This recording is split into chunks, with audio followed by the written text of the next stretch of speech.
Olá, como vão vocês? O benefício do espelho.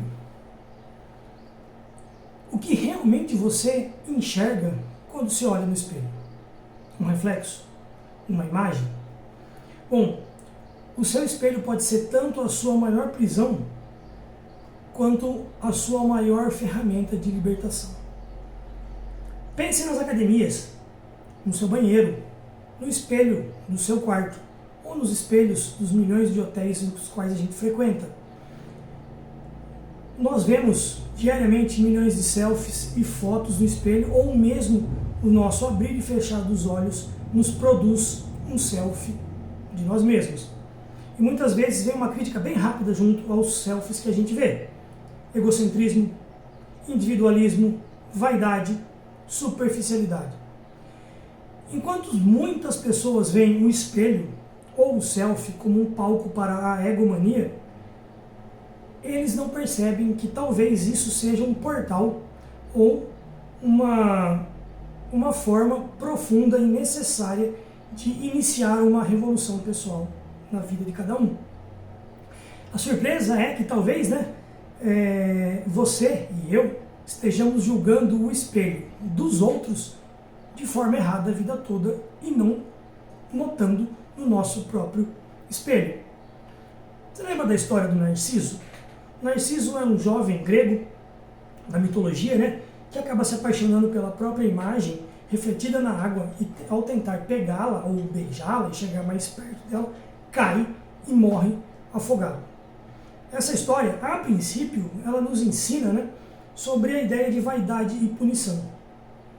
Mas será que o jovem Narciso, se fôssemos interpretar essa fábula, esse mito hoje em dia, seria apenas um vaidoso ou seria um precursor de uma nova forma de viver? Imagine um jovem perdido, ou um adulto, ou um adolescente, ou até uma criança, nos dias de hoje, buscando um reflexo, um nêmesis, uma cópia de como viver melhor. Será que o Narciso moderno não busca mais se afogar a água, mas o que ele busca através das suas curtidas, dos filtros ou da imagem que ele projeta de si próprio, será que ele não busca validação, pertencimento, construção de uma nova identidade? Que o espelho, ironicamente, vou dizer aqui, pode ajudar a construir a partir de nós mesmos como ferramenta de autoconstrução e de autodesenvolvimento.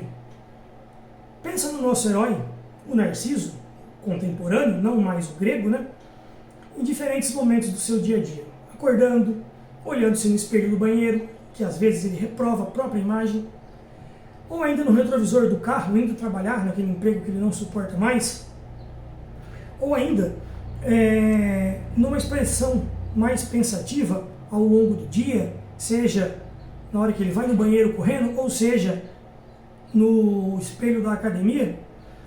Será que enquanto ele tem as ações do seu dia a dia, ele não está buscando transformar a si próprio? Imagine ainda um casal viajando, se olhando, um refletindo o que enxerga no outro, ou ainda um casal pós um momento de intimidade, ainda com o toque sensível à pele, o que está sendo refletido nos olhos de cada um deles? Será que eles não buscam a construção de algo novo? Embora nem todo mundo enxergue aquele momento dos dois, que a gente, para muitos inclusive,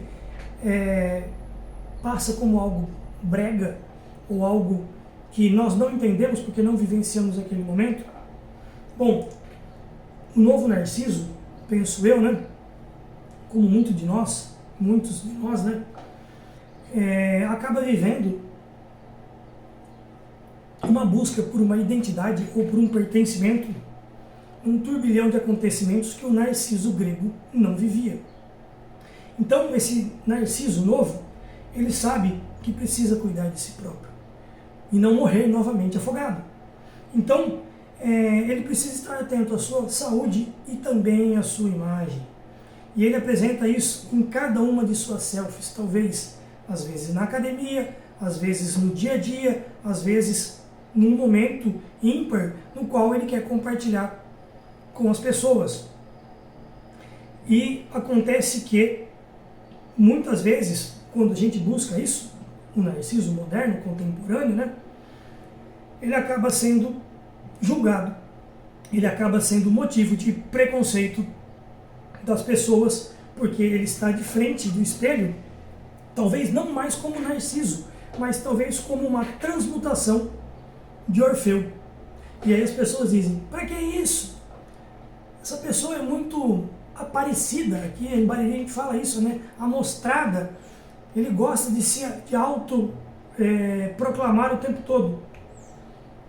Mas será que nós não fazemos isso na hora que a gente acorda, na hora que a gente troca de roupa sozinho, mediante e de frente ao nosso espelho, e só não temos coragem de mostrar aos outros, mas fazemos isso o tempo todo? Então, eu penso, né, que pode ser que cada vez que a gente busca isso, a gente nota que existe um coro de julgamento dos novos oráculos, né,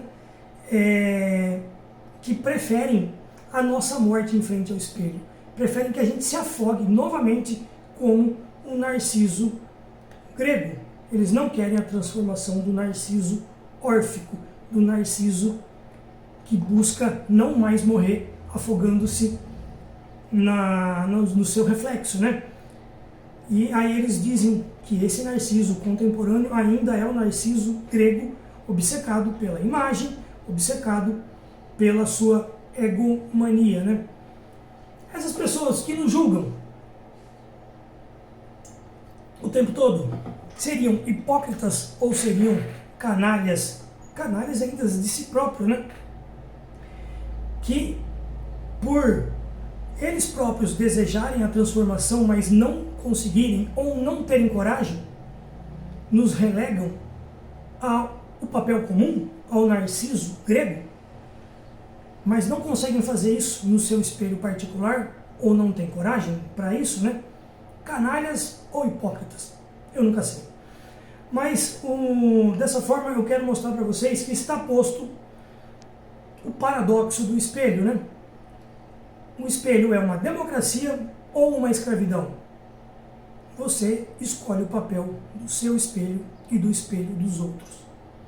O nosso desafio, então, seria viver ante o preconceito e a hipocrisia, dentro de uma sociedade que questiona e se orgulha o tempo todo do seu progresso na frente do espelho. Ou seja, o jovem, o adulto, o atleta, o artista, que se coloca o tempo todo na frente do espelho e documenta a sua jornada, a jornada do herói, através talvez até de uma selfie, que é um caminho da sua jornada, vai ser a mesma pessoa, vai ser a mesma sociedade que vai, numa hora, condenar a sua jornada e na outra hora vangloriar a sua jornada. Então, a sociedade às vezes aceita com naturalidade a selfie e em outras, muitas, renega e condena a sua transformação, o seu herói, o caminhar, a sua jornada. Então, o que eu posso dizer é que a fuga nossa vai gerar desconforto, tanto para nós quanto para os outros. Então, muitos vão renegar, vão questionar e não vão querer que você se transforme. Isso é o papel do Hades na transformação órfica. A gente vai falar disso em outro vídeo. Mas para que a gente comece a encerrar a nossa conversa, para que eu não fique repetitivo, eu poderia trazer um questionamento grande aqui. Por que, na sociedade contemporânea, diazepam sim e Mounjaro não? Por que a gente aceita anestesiar, baixar triglicérides, controlar a pressão ou qualquer outra doença cheia de remédios, cheias de efeitos colaterais, mas a gente condena quando a gente busca a saúde e a autoaceitação usando a ciência e usando conhecimentos e formas de pertencimento e aceitação diferentes daquela que muitos outros renegam. Será que a gente só aceita a ciência quando a ciência nos agrada? Será que a ciência é igual à religião? Ela só é boa quando é aquela que a gente aceita ou aquela que a gente gosta? A gente tem que ficar atento a isso. Bom, para que eu me encerre já, na nossa jornada, no nosso dia a dia, nessa jornada do herói, a aceitação ou não de quem somos demanda sempre coragem para que a gente possa se reinventar para os nossos próximos dias e anos e sortes, né? Então, fica uma dúvida. Se o espelho nosso for o nosso juiz e não o nosso confidente, o que pode acontecer com a nossa vida? O que estamos escolhendo para nós mesmos e criticando na vida dos outros, né? Ou seja, será que o nosso espelho é uma ferramenta de feedback nossa ou de vaidade e de medo? Bom, eu espero que o nosso espelho não busque um ideal impossível de alcançar, mas talvez apenas utópico, mas utópico e de constante transformação. Cada reflexão, ou cada reflexo, ou cada selfie, ou cada foto, eu vejo, na minha vida principalmente, como um lembrete de onde eu estava, de onde ora eu estou e para onde eu quero chegar. Então,